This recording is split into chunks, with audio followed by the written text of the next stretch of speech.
Hi, everyone. Hi, welcome. We are so thrilled to have you here with us tonight. This is the third and final installment of our Spring Pilates webinar series. Tonight, part 3 is all about how to open your own Pilates studio. So if it's your first time joining us, a special welcome. And if you've been with us over the journey of the Spring Pilates webinar series, I'm so excited for you to see so much of what we've discussed come together in tonight's topic. We've deep dived into some of the most interesting facets of our industry over the past couple of months, and tonight is no different. We are pulling back the curtains and getting info from the inside about how to open your very own Pilates studio. Before we jump in any further, I'd like to acknowledge the Wadawurrung people who are the traditional owners of the land that I'm streaming from tonight, and extend that acknowledgement to the traditional owners of wherever you might be joining us from. I'll quickly introduce myself as well. My name is Alex Wall. If it's our first time meeting, I'm the General Manager of Unite Health, and I have the absolute pleasure of being your MC this evening. I've been teaching yoga and Pilates for about 6 years throughout Melbourne and Geelong, both in studio and private settings. And if you're not familiar with Unite Health, we are Australia's #1 Pilates teacher training provider. Our expert educators teach the APPI, or Australian Physiotherapy and Pilates Institute method, which means our courses are embedded in the science of human movement and written by our physiotherapists. Our course is designed to be comprehensive and have our students industry ready upon completion. One of the things I love most about this incredible industry is that no two journeys are ever the same. The Pilates industry allows passion, talent, creativity, commerce, all to combine and really allow people to live their dreams. Something I've mentioned before is how lucky we are at Unite Health to play a very small role in our student and community's Pilates journey. And I know I can speak on behalf of the entire Unite Health team when I say what an honor that is. Something we hear commonly from our students who come in to do our Pilates instructor certification, we chat to them about their visions and their goals. And something they say often is that they have a dream to open their own studio.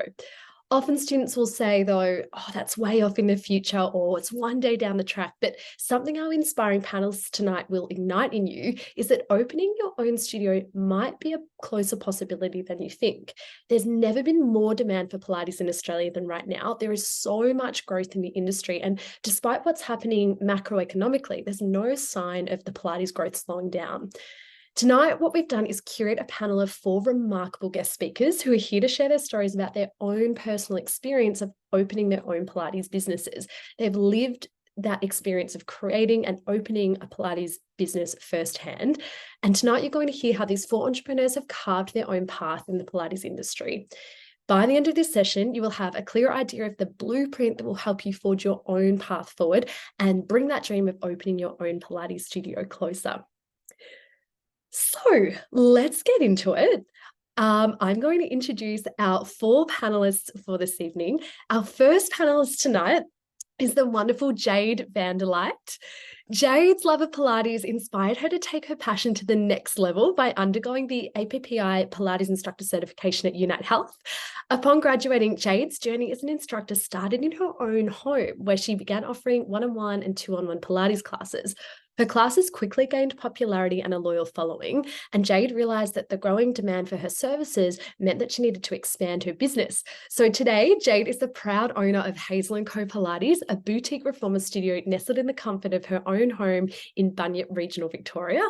Hazel & Co Pilates provides Jade with the perfect balance and flexibility to manage her role as a loving and dedicated mother and a passionate Pilates instructor. So excited to have you, Jade. Welcome. Thank you. Nice to be here. Thanks for having me. So nice to have you. All right, our next guest speaker tonight is one half of the incredible team behind the Spring Collective, Dan O'Day.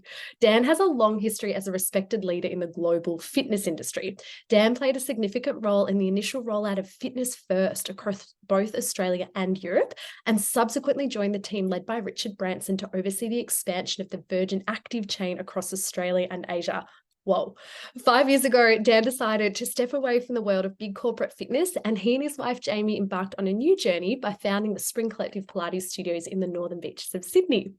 Dan and Jamie's primary objective with this studio was to create spaces and communities that people genuinely enjoyed being a part of, whether that was staff members or clients. And the Spring Collective faced a pretty challenging start, launching just months before COVID. But despite that obstacle, Dan and Jamie managed not only to weather that storm, but achieve remarkable growth. In their first 4 years of operation, they've successfully opened 3 Pilates studios, and the Spring Collective continues to grow and thrive today. What a journey. Hi, Dan. Hey, thank you. What an intro. Yeah, Fabulous. great to be here. Thank you very much for having me. Awesome. Thank you so much for joining us. I'm going to move on to introducing our third guest speaker, the incredible Tanya Strong. So Tanya's journey is a real testament to the transformative power of passion and determination. Her life took an inspiring turn also during the challenging days of COVID, when Tanya discovered and fell in love with the practice of Pilates. After graduating with our APPI Pilates instructor certification, Tanya made the bold decision to leave her corporate career behind, setting her sights on a new adventure. Her heart was set on sharing the profound benefits of Pilates with others, so Tanya pursued her Pilates teacher training, gaining the expertise required to make a meaningful difference in people's lives. I think we can really resonate with that. Tanya joined forces with a like-minded friend, Ange Fletcher, who shared her passion for Pilates, and together they forged their own path and realized a shared dream in creating Feel Good Pilates, an epic studio based in Melbourne. Hi, Tanya. Thanks for having me, Alex. So great to have you, and I love your tea. I can see you repping the merch. Yeah. Self-branded, you know. So good. Amazing. Okay, our final guest speaker is Unite Health's very own founder and owner, Sarah Todd. Sarah is a true visionary who embodies the perfect fusion of a passion for business and an unwavering commitment to health. Sarah has dedicated her entire life to the creation of Australia's preeminent Pilates training organisation, building Unite Health into the powerhouse it is today, delivering world-class professional development courses for Pilates instructors and allied health professionals. Sarah first launched Unite Health in 2012 in Australia and later extended her reach into New Zealand in 2017. Not only that, Sarah has an impressive background spanning 20 years in the health sector, and Sarah's impact has been nothing short of transformative. Her passion for lifelong learning has seen her complete numerous degrees, a graduate diploma in business administration, a Bachelor of Exercise Sports Science, a Bachelor of Health Promotion, and her Pilates and yoga instructor qualifications. Believe me when I tell you, she's genuinely superwoman. Sarah's dedication to advancing the Pilates industry, though, through education, has not only transformed her own life, but is also shaping the future of the thousands of Unite Health graduates and students that we have in our community, the Pilates community as a whole, and of course, it would be remiss of me not to say the team who have the honor of working in this wonderful business. So we're so excited to have you join us tonight, Sarah. Thanks so much for being here. I'm so excited. I can feel that excitement bubbling already. I can't wait. Fabulous. Okay, one last introduction for me tonight. You might be able to see that little Unite Health logo there. We have our wonderful course consultants, Laura and Alex, online tonight too. You can't see their gorgeous faces, but I promise they're there. They'll be answering all your questions. So just pop anything that comes to mind in that Q&A box as we go. Anything we don't get to tonight, we'll answer on our Instagram stories tomorrow. So just chuck anything in there that you want us to get to, and we'll make sure we get back to you in some way. Okay. Intro's done. As you might have come to expect if you've been to the last 2 parts of this series, no question is off limits, and tonight is no different. So we are going to dive straight into the juicy stuff. I'm going to kick it off by asking the entire panel, what inspired you to open your own Pilates studio, and what was the very first step you took when you made the decision to do so?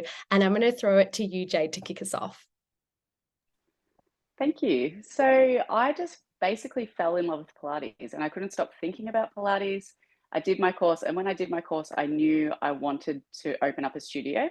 I used to be a hairdresser and I had a salon at home, and then had children and then didn't want to go back to hairdressing. And I thought, hey, I can make this work from my home with the reformers. So the first step I took was just having one reformer, which I did when I did my training. I had that one reformer. And then I just started, because you have to do all the hours when you train and all of that, I just started having friends come over and they were letting me practice with them. And then once I'd graduated, they were like, well, we have to keep coming. So then it just sort of kicked off from there, and it happened really organically. Like it just, that more people were coming, and then they were asking, can they bring friends? And that inspired me to then get a second reformer. And then it all just went on from there. So cool. I love that. And I know we're going to dive into that a bit more as well, but thank you so much for sharing. Tanya, I might throw to you next. Sure. Thanks. So I guess, look, I had a very long career in corporate and obviously had great experience in corporate, learnt lots and lots of things across many sort of different industries, particularly in IT. But I really wanted a career change. So it came to COVID and I suppose, yeah, I loved Pilates. I'd started Pilates before COVID and just, yeah, really wanted to shift gears in what I was doing. And so during COVID, it was sort of in between lockdowns. I guess the first step was I contacted Ange because I knew she was a very experienced instructor. She was living in Sydney at the time, and I asked her about courses and things. And then they moved back to Melbourne. And we caught up for a drink one night and just got chatting, threw around some ideas, and decided we were going to start a studio. That was really the first step. Wow. I love that. I love business ideas like back of the serviette over a drink. That's so cool. I feel like that's the part you see in movies, right? That's right. Love it. Thank you so much, Dan. How about yourself and Jamie in creating the Spring Collective? Yeah, we probably came at it from two different angles. So I'd been in sort of senior roles with big sort of corporate or big box chains for a while. And, if you spend enough time in them, I actually became a little bit disillusioned with the mechanics that run chains because they move away from why I got into the business, which was to help people sort of change themselves in a positive way, and become too driven by commercials, which is fine. That's the game, and that's what you're in. So I had an opportunity to step away from that after a couple of decades doing it, and I wanted to go out and sort of test my own mettle and think, well, I just want to do it on my own. I can create my own thing, and whatever I build is I sort of live and die by. At the same time, Jamie was working with me at Virgin Active, and she was one of our top instructors. She'd fill a room, doesn't matter what we put on, didn't matter what the course was, we'd put her in there to fill the room. But she would always have this banter. She's like, I can't understand why I'm getting paid $60 an hour, but the person that's done a weekend course gets paid the same. And I'd come at it from the commercial angle and say, well, that's all you're going to earn. We've got a model that drives the business, and that's all we can pay an instructor. I said, if you want to earn more, you got to go and open up your own studio. And so she sort of tinkered with the idea for a long time, and eventually the stars aligned, and she said, that's it. I want to go and do it. And then she was driven by, that was sort of part of the goal, was to sort of be paid what she's worth, but also the ability to create her own little environment and look after her crew of clients and do it her way. So it sort of all came together and happened in a rush, really, at the end, after many months of sort of poking around. Yeah. Love that. What a power couple. I know we're going to dive into that a bit more later on too, but thank you so much for giving us that context. Sarah, can you tell us a little bit about the inspiration to start Unite Health? I think it was such a nice question to reflect on, but it pretty much started when I went to the UK 16 years ago now. It makes me feel really old when I say that, and started with the APPI there in business development. And I knew I loved business, and coming from a health and fitness background, being introduced to Pilates and being able to marry the two was it was like that icing on the cake where you're like, this is it, Pilates and business. I found my passion. Didn't love the UK, the weather. I was like, oh, I can't stay here that long. So stayed for 4 years and became their MD for APPI, and just saw the opportunity to bring the education back here to Australia. I was like, this is so amazing. I'm so passionate. Everyone who does the course is so passionate, and just, really saw what a great opportunity it was to just give it a go. Like all of us, where you start your first business, where you're like, I'm just going to give it a go. I'll regret it if I don't. And then, that was nearly 12 years ago now. And that's, where it started. Amazing. Yeah, that's so cool. That's so true, isn't it? That, live with no regrets. So many people sort of say, oh, maybe I want to start my own studio, but it's one day, it's down the track. But I think what we've just even heard from everybody's stories is that there's kind of that moment where you're like, just got to do it, got to back myself. Thank you so much, everyone, for sharing that. I'm just so excited to dive in.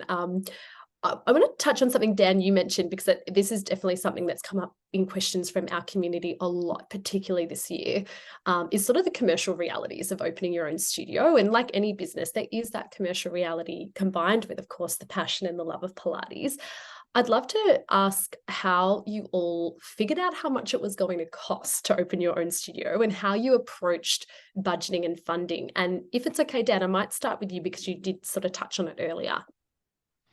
Yeah, sure. I mean, that's the you know, I don't know, small businesses, I reckon, they're just like a hungry child to start. Like, you can't throw enough at them, and just when you think you've covered all the costs and you've got the list of all the things that you need to pay for, someone comes along and says, "Oh, what about all these things?" It's like, "Oh, there's some more."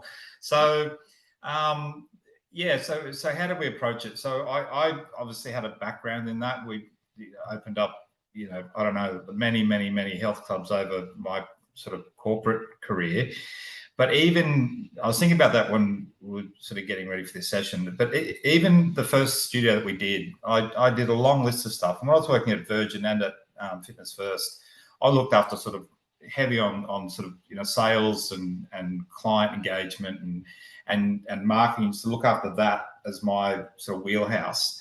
But all of the other expenses that go into opening a facility were sort of sitting in somebody else's wheelhouse. Like, you know, you build a website and you think, oh, that's fine, I've just got to build a website and hire, but then someone's got to take the photos to put on the website, and then someone's got to write the copy to put on the website, and then you need something to drive the website. And I'm like, I just thought you could just whack a website up. And this is after me being in the industry for like 20 years, you know. So the first one was a big learning curve, despite the amount of time that we had in there. And I approached it, you know, in a boring, you know, spreadsheet model that pump out whether or not the thing's going to work commercially, and then have a big list of the things that you're going to need to pay for, and you know, to get the doors open. And then the other thing that I did for the first studio we did was just call in every possible favor I could.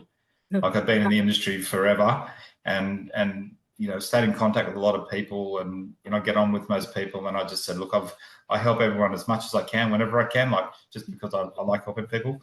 But this time I went out and said, right, I'm calling in all the favors.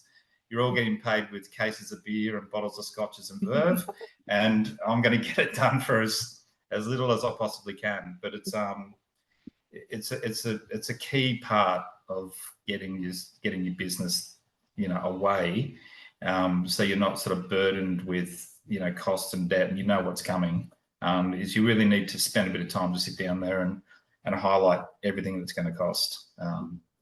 You know, it's like a whole nother. You could do an hour on that. Yeah. For sure. Budgeting, yeah, for a studio opening, for sure. Yeah, That's all right. Yeah.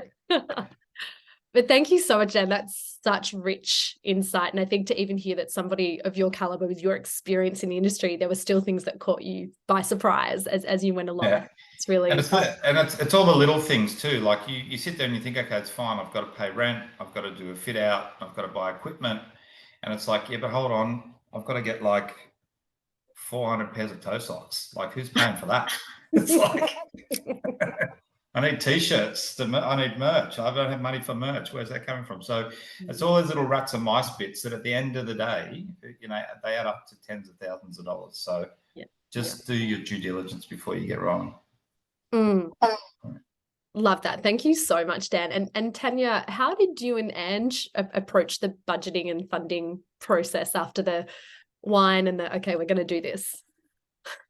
Or one. Yeah, I guess, look, I'll probably answer that question in a different way, just because I think if people are thinking of starting their own studio, it's one thing to talk about what we've done as a business, but I think what you need to consider is what's realistic for your budget. So if you want to start with mat Pilates in the park, like, that could cost you $40 for a mat and nothing for the space, right? So you could start with something really simple just to get your name out there. You could do it at home. It's not going to cost you anything for rent. You don't need merch and toe socks and stuff for that either. You know, start really simple. Start with something that's very much within your budget, because, as Dan mentioned, like, the bigger you go, the more complex it is, and there's so many different things that you need to consider that takes a lot of planning. Like, it really is a lot of planning, and lots of spreadsheets, lots of wine, and lots of time as well. So yeah, I think my advice to people who want to start their studios, one, do your due diligence, you know, really like dive into that, understand what your skill sets are and also what your skill sets aren't, and try and get some help there as well if you can. And really understand how much you can afford to spend as well, because, you know, start small, smaller than you think you should. If, you know, that's going to be a safe spot, and then kind of grow from there. Yeah. That's such a good reality check, isn't it? Sort of, it's got to make sense for you and your life, and then work Yeah. backwards from there, and the growth can come, as we've seen from all of your examples. Sarah, what was the process like for you starting teacher training from scratch in Australia? I think it relates to what Dan said about calling in favors. I had, and probably what I recommend for everyone is an amazing family friend who was an accountant. And so basically I just kind of ran everything by him. Like, can I afford to do this? Am I going to be okay? Like, is the risk too high? But I think I was very, and I probably still am to this day, very conservative. So still had 3 other jobs on the side to fund the business, and pretty much have always, bootstrapped the business. So only reinvested the capital that we've made. So very different store kind of situation. Like, we didn't need a bricks and mortar studio to begin with. We could just hire spaces.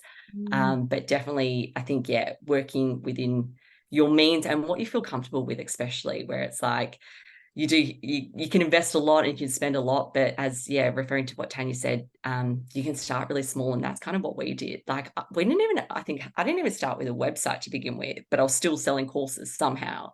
That was back 12 years ago. I got a website up pretty quickly, but I think using other people as well, like finding the experts, and my accountant is still my accountant to this day, and I've been able to always run the numbers by him, and that's been just so helpful. Yeah, fantastic. Thank you so much. And Jade, how about you? I know you mentioned there was sort of that trigger moment to invest in that second reformer and then create the brand. What was that journey like for you?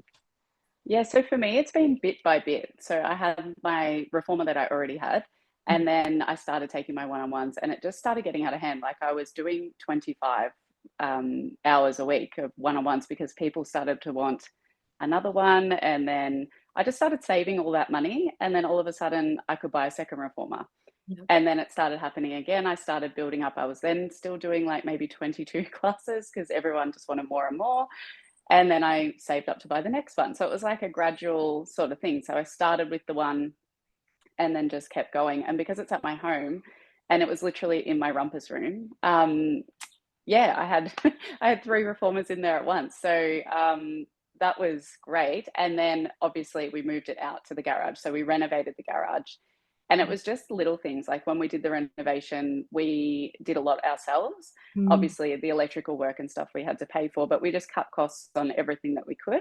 And, you know, we were painting for weeks, but we got there eventually. So, yeah, we've just gone like little pace. I actually don't have a website, so I'm a bit different there, being smaller. One day, I think I will move to the website, but it's just bit by bit for me, really, and it seems to be working really well. Amazing. Yeah, that's so inspiring, just how it's sort of built and kind of grown from there. Thank you so much, everyone. I'm going to do a quick fire just to round out sort of the dollars chat.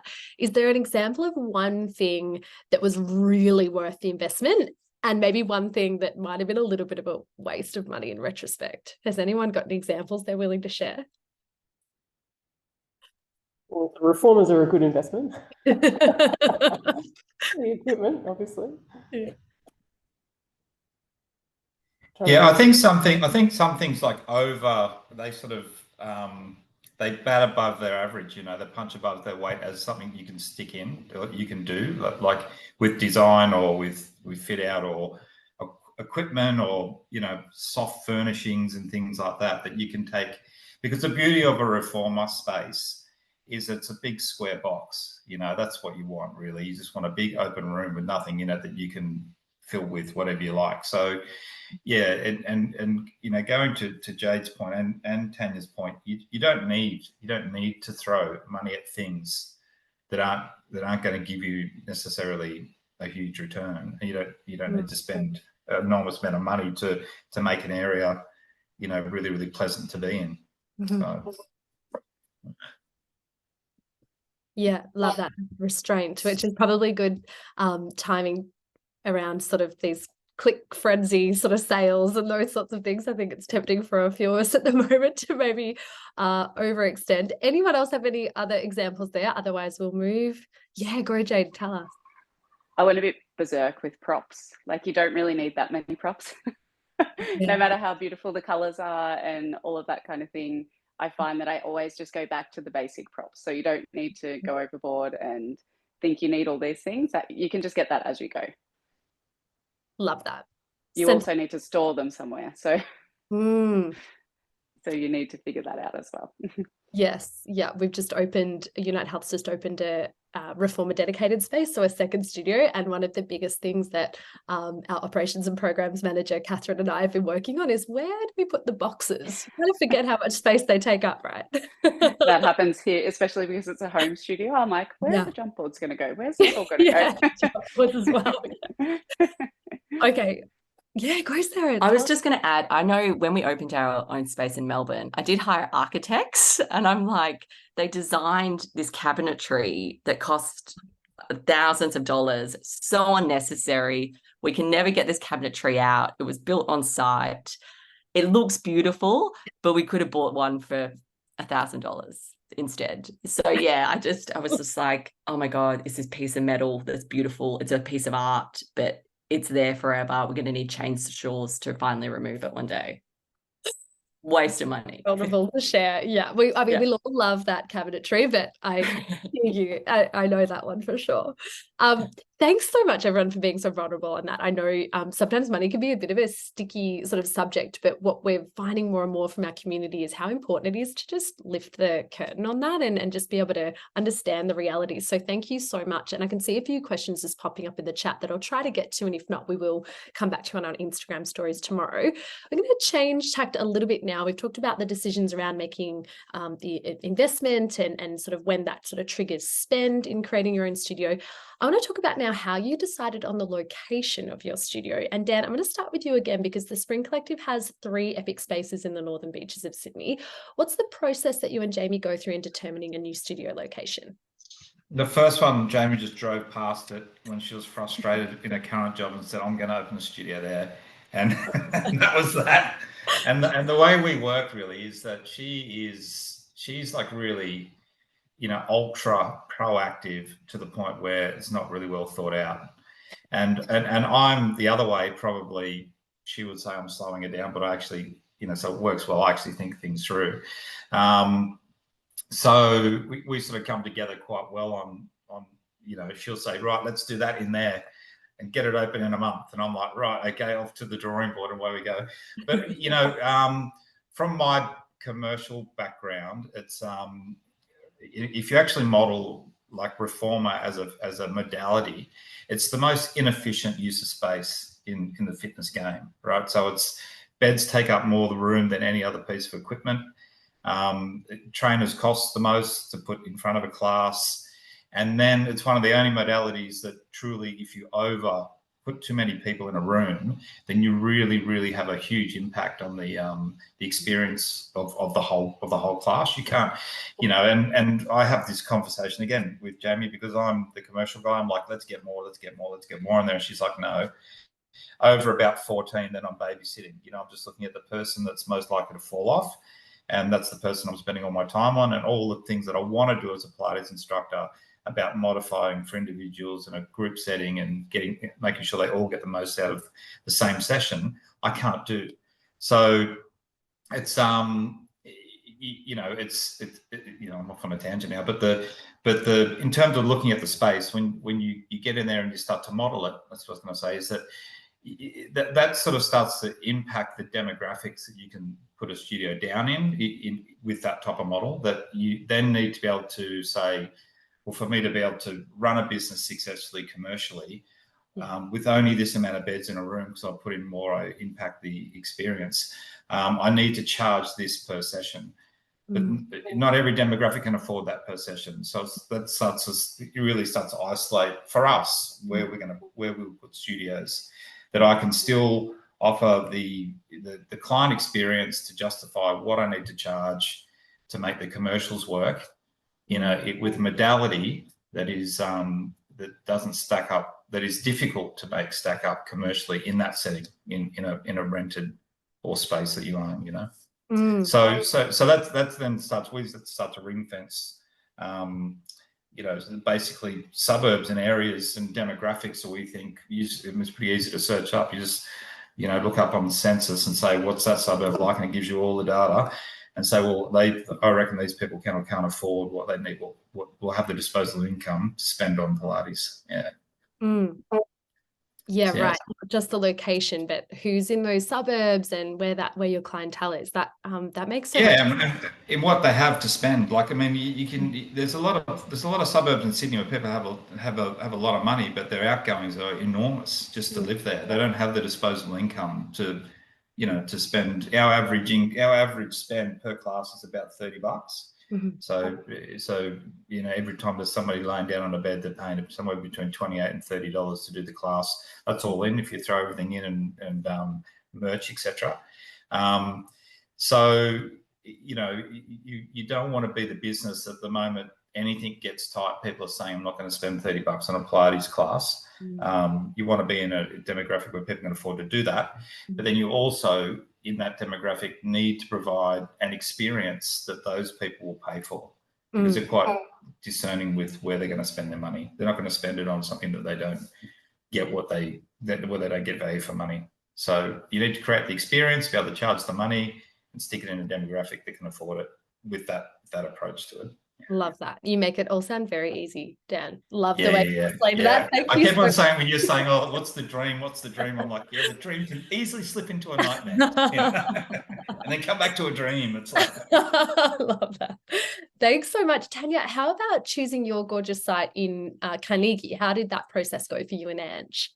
Yeah, sure. We've actually just opened our second studio in Hawthorne too. So congratulations. Thank you. So with the first one, Carnegie, we found it during lockdown. So we actually spent a lot of time online, just trying to call real estate agents and, have a look at things. And in between lockdowns, it's actually very close to Ange's place. So we, sort of did a drive-by, had a look at the space and thought, great, this is close. This is an excellent location. And then I pulled in some favors from friends. So one friend in particular, who's actually a store designer, so who could really help us understand the space that we were working with and how to design that space to be a really nice experience.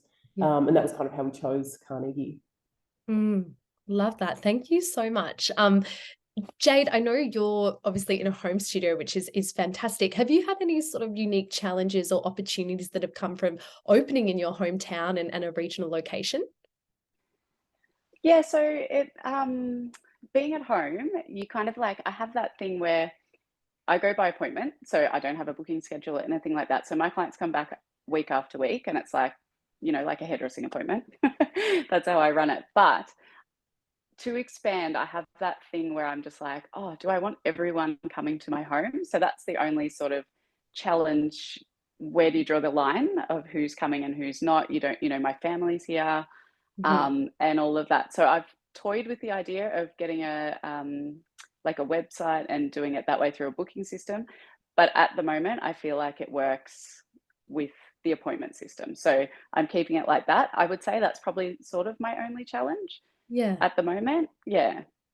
Thank you so much for sharing. And Sarah, I know obviously Unite Health started delivering courses in Melbourne, but now is nationwide and stretched across the Tasman. Were there any big learnings through that expansion process for you? I think like with the expansion, I think it's staff resourcing is always quite hard in the sense of interstate as well. So I think, just finding the right people, and so much of the business is because of the right people, and I always contribute our success to the right people. So that has always been that bit tricky to really kind of find those key staff who are just the face of the company, the right fit culturally. And like every industry, you do sometimes get a bit burnt sometimes with staff over the years. So that's probably been one of the biggest challenges, because we do have quite a big team, and it's just always that bit tricky. So it's trust your gut. I always recommend that. Love that. Yes, very sage advice. Thank you so much, everyone, for chatting us through your location decision. I want to throw it to the whole panel. Are there any other big decisions that you needed to make along the way that maybe caught you by surprise? We've talked about some of the cost elements that can creep in, some of the staffing challenges, anything else that sort of came up along your journey that needed to sort of be back to the drawing board, to use Dan's terms, and really think it through that you might not have foreseen at the start? I know that's a big, hairy one. Trademarked our logo. That was like something I hadn't done before. We did some trademarking, and it was so expensive, right? I was just sitting there thinking, oh man, do I do this or don't I do this? But we had it sort of a, you know, the plan we have for the business sort of warranted doing the trademarking, and we picked you know, the logo and an icon and a slogan, and we trademarked it. And we're thankful that we did, because it popped up. Someone else just basically grabbed it and used it, and then we went into a discussion, and it all got sorted out. It wasn't an issue in the end. Wow. But that was a big decision for us, whether or not we did that, because of the cost. And the other thing for us was probably the second studio we did. We weren't ready to do a second studio. We opened the first one. We went into lockdown about 6 months in, but the studio was doing really, really well because Jamie had a following that just turned up and came with her, and the thing grew quickly. It was great.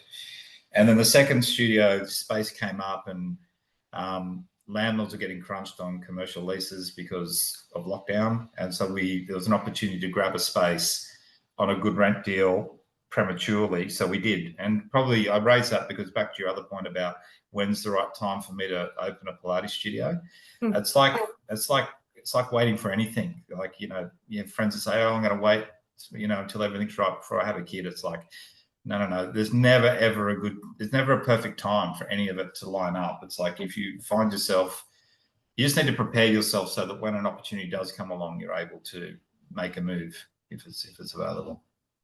Yeah, thank you so much, Dan. And I can see a couple of questions popping up that I might sort of throw to maybe Sarah and Tanya around deciding to buy or lease a space. And if you feel like you might be able to share just sort of how you made that decision, whether you buy or lease your studio spaces, and maybe the pros and cons you've come up against both of those options. I might start with you, Sarah.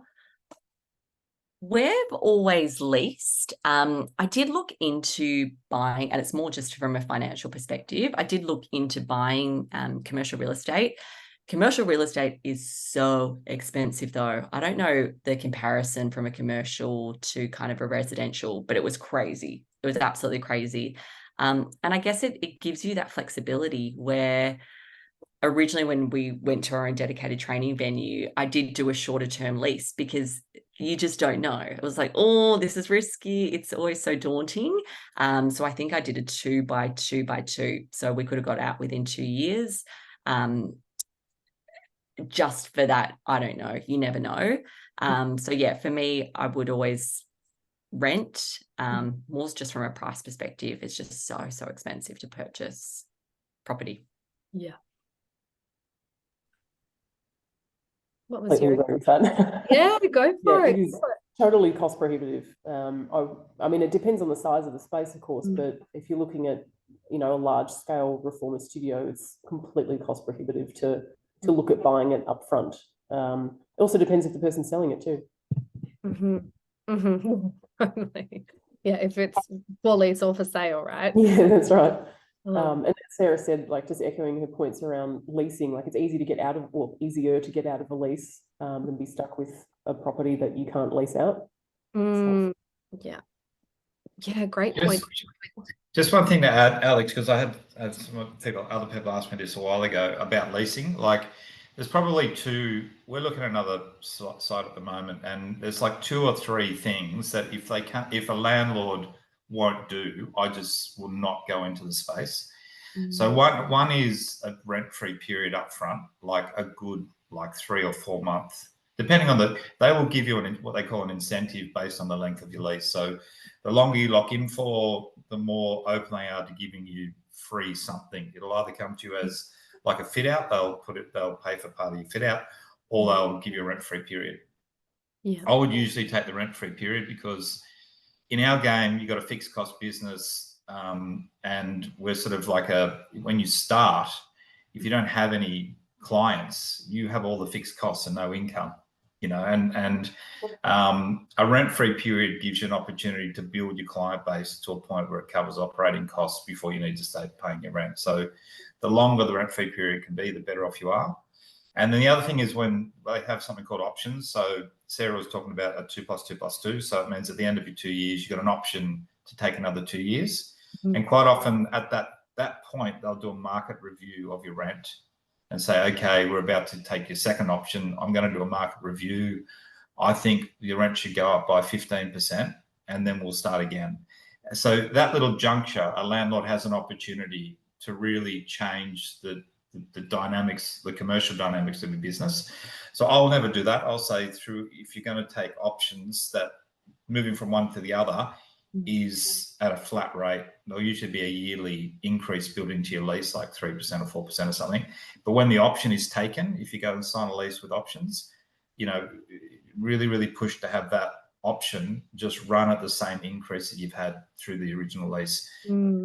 So you can sort of forecast where your costs are going to be. Yeah, great advice. Thank you so much, Dan. And Jade, I just want to ask you a little bit about the reformers that you chose to invest in, because there's been a few questions pop up there about just how you choose that right reformer.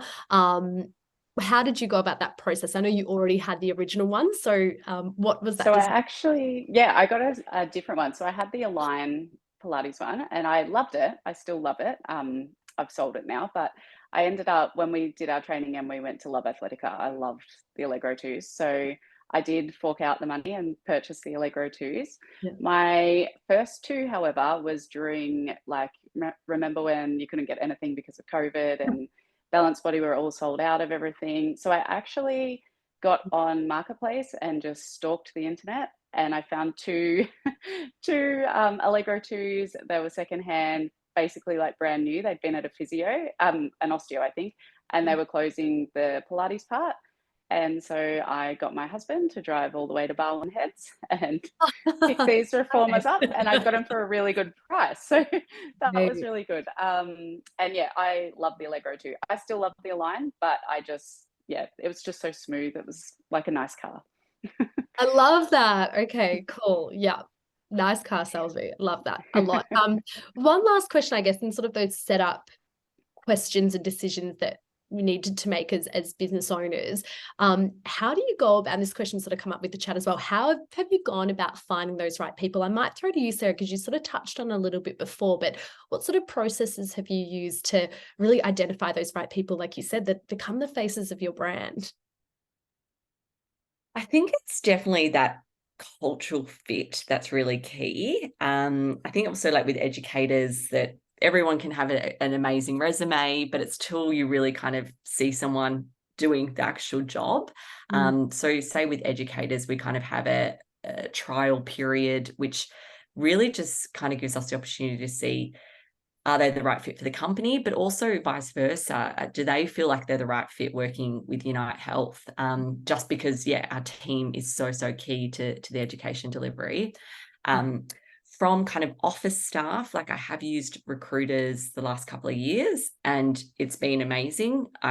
It is a huge investment, but I have found when I've had to advertise myself, it's a job in itself, kind of for the office support staff. So I think definitely from an educator side of thing, it's been word of mouth. So I have always someone knows someone, and that's usually how we've kind of got those referrals and recommendations from the amazing presenting team. Yeah, love that. And I can definitely vouch for the incredible team that we do have, and just how much everybody loves the brand. It's so important that we love the team and the team love the brand back. Like you said, that is that cold face with our our students. Tanya and Dan, any other approaches you'd add there around how you've kind of scoped out and found your teams? Yeah, sure. Happy to jump in. I guess, look, I was really fortunate in that Ange had worked in the industry for a really long time, so she knew a lot of Pilates instructors. But since then, we have recruited quite a few instructors as well. And I probably echo what Sarah said. It is about cultural fit because it's one thing to have a look at someone's experience. It's another thing to meet someone and understand if they fit into your values, your brand, and also your Pilates style. I think that's really important because there's so many different styles of what you might be offering. It might be clinical, it might be group classes, might be small, like privates and what have you, or prenatal. So really depends on what business you have as to how that person really fits in. Yeah. Yeah, we're exactly the same. It's got to be fit and the willingness to like this genuine care and concern for people, your clients and other staff around you. And the other thing that we're really open to is just the different styles. So they're all lovely people. They're all exceptionally good at delivering, at their craft and their trade, but they're all so different. And then sometimes there's a tendency or a temptation to say, oh, this person, they don't do like a high energy, so no one's getting out of bed for that at 5 o'clock in the morning. And you're like, you're right.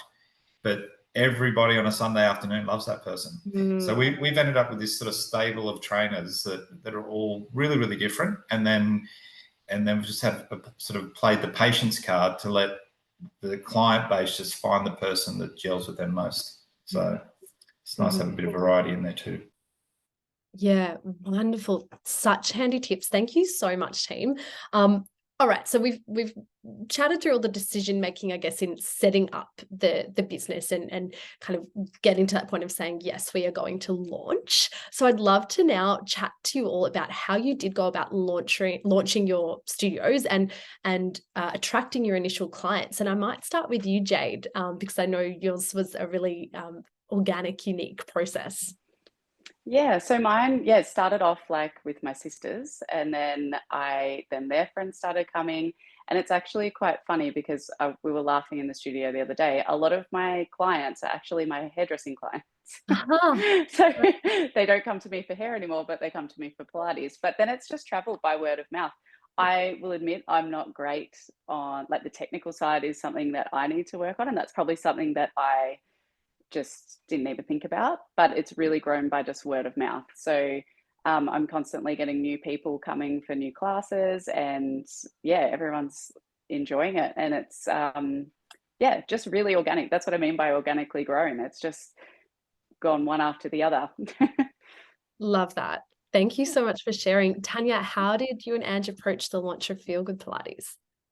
Well, I think a lot of it, I just saw something pop up about Instagram and that sort of thing. So yes, we did some promotions on Instagram just on our own page. But a lot of what we did for the first studios, I guess we were standing out the front, like peeling stickers off the front window and stuff. We'd just chat to people on the street because that's your audience, right? They're just walking past. Spoke to some local stores, who were their clients, sort of really got to know people in the area.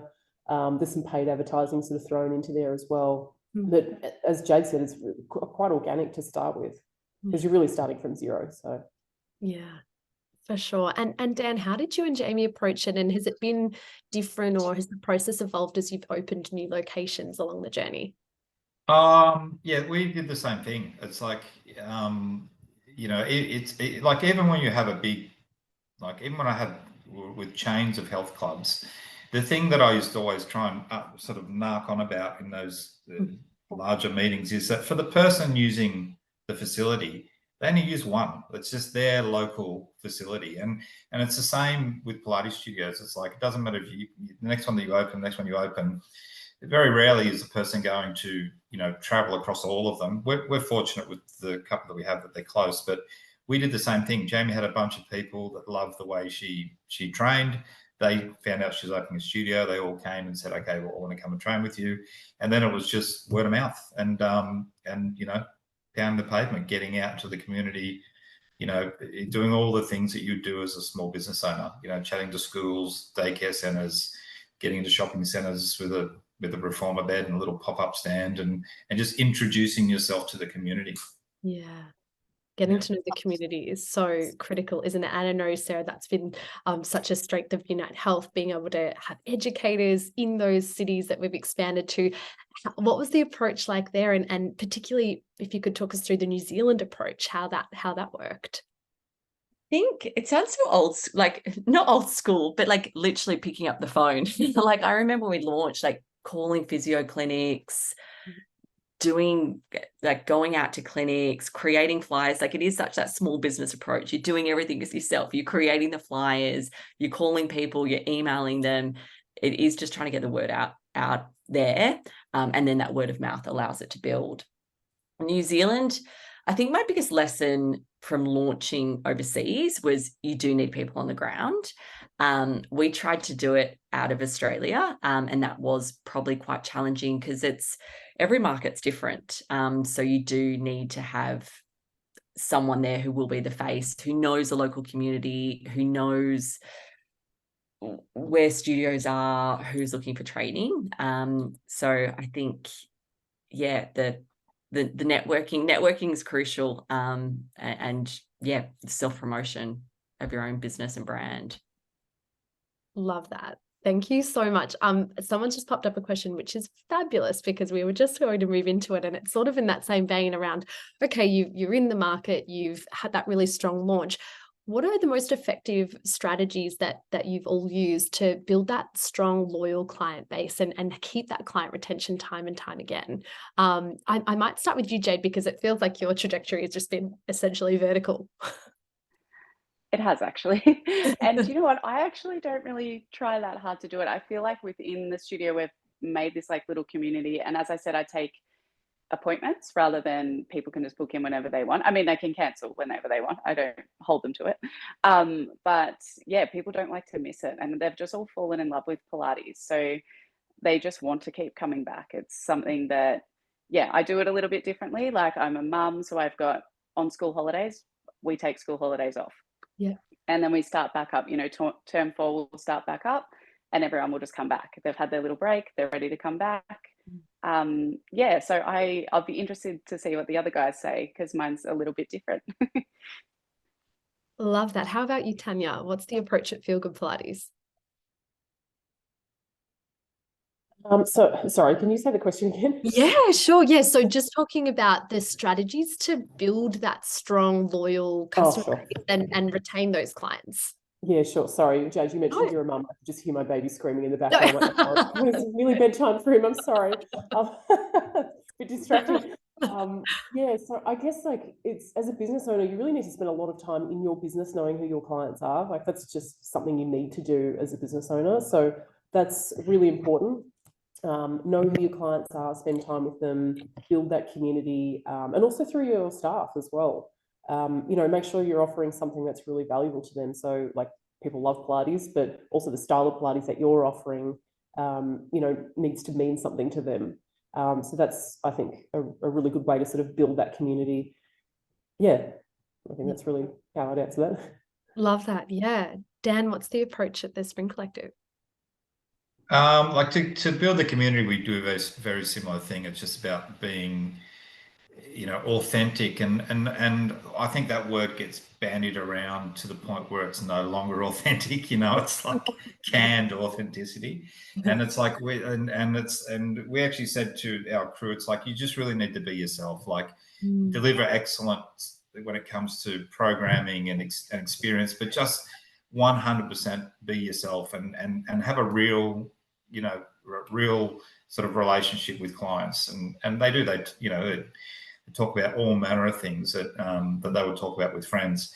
In terms of like building the business initially and different types of offers and promos and things like that, we when we first launched, we did a free trial period for people for our first studio, so people could come in and see what we were doing. And I'm really anti-free, you know, because the issue you have, particularly with Pilates, is that you're usually capacity constrained. It's like you've only got X amount of beds that you can, you know, put people on. You give away a free pass to someone, there's no value to it. They don't turn up. You could have had a client on that bed, they couldn't get into the class, and it's cost you whatever the average person would usually pay. So we did that when we launched the studio, but now that people sort of know who we are and what we do. We don't do free classes anymore. We just do something paid, and that varies a bit depending on what's going on. But that'll be a bit of advice I give to people. It's like, don't give it away for free, because someone's going to eventually have to start to pay you, and if the difference between the cost of the trial and the cost of the product is too far, then they're never going to move from the trial to becoming a regular client. Such solid advice. Thank you so much, Dan. Sarah, how about you? I mean, obviously the community you've created is unreal. Over 300 people registered for tonight. We know thousands of our community are watching back in the video. That's such a testament to your retention strategy. Any nuggets of wisdom you could share there? I think echoing everyone, but I think also that like inspiration that I remember when I did our courses, I walked away so inspired and just wanting to come back and learn more. So I think that's a key, that we do like that creativity and just wanting to be inspired continually and wanting to learn more. I think that's definitely a big ethos of the company, to never stop learning. Any education is good education. But I think from that kind of marketing side, touching on that we, even from the business's infancy, I reckon 6 months into starting the business, I have always invested quite heavily in paid advertising. So always had an SEO company working and paid advertising. So I think, for our business, that has always worked. Hard to find the good people, but we have always invested quite a lot in that from a marketing perspective. Yeah, amazing. Thank you so much for sharing. Team, I can't believe this. We've got 4 minutes left and I still have to wrap up with an incredible giveaway. So I'm going to do a final quick fire question, 30 seconds each. Could you leave us with one piece of advice you'd give someone looking to start their own studio, and a quick headline, what's next for your business? I might start with you, Tanya. Sure. Firstly, write a business plan. That's my first piece of advice. Write a plan, and then if you decide to go ahead with that plan, then stick with it. Yeah. Oh gosh, what was the second part of the question? And what's next? I mean, you're opening Hawthorne. What's next? Oh, yeah, of course. I mean, like more expansion. I mean, like I just love Pilates, of course, and Feel Good has just been such an amazing journey so far. We've just opened our second studio and hopefully a third soon, and just continue expanding and sharing Pilates with everyone across Melbourne. Yeah, love that. Thank you so much. Sarah, how about you?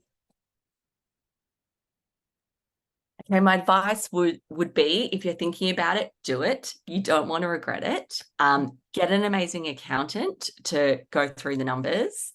I think that'd be my 2 key. Just do it. You'll regret it otherwise. You never know.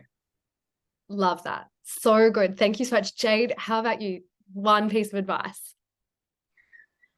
So mine would be sort of the same as Tanya.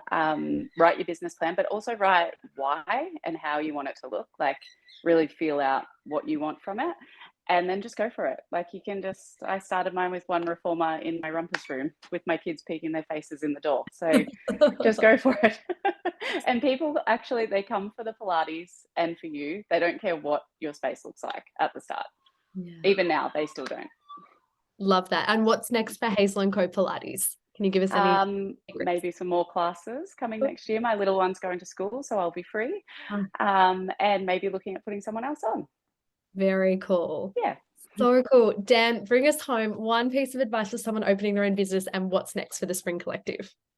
A bit of everything. Everyone's covered some good points. The things is know your why, like why you're actually doing it. So it's a bit of a compass to keep on bringing yourself back to. And then something that Tanya mentioned, like right at the beginning, is know your gaps. Like that's almost as important as knowing what you can do, because and don't be, they're not weaknesses. You can't really look at it to say, I don't know this, therefore I need to pretend I do. It's like, no, you don't know it. So find someone that does, and so identify what you don't know and fill that gap.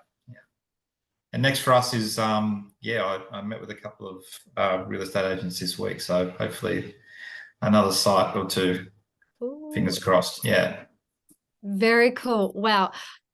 Oh my gosh, I already just can't wait to watch back the recording of this session, because there's been so much wisdom throughout. And I know we could keep talking for hours, but we do need to leave the questions there, team. Before we close it out, we have a really exciting announcement to celebrate the end of our Spring Pilates webinar series and to support our community's practice to stay spicy as we head into the silly season. This prize is truly the ultimate summer Pilates giveaway. I'm actually a little bit jealous that I can't win it myself.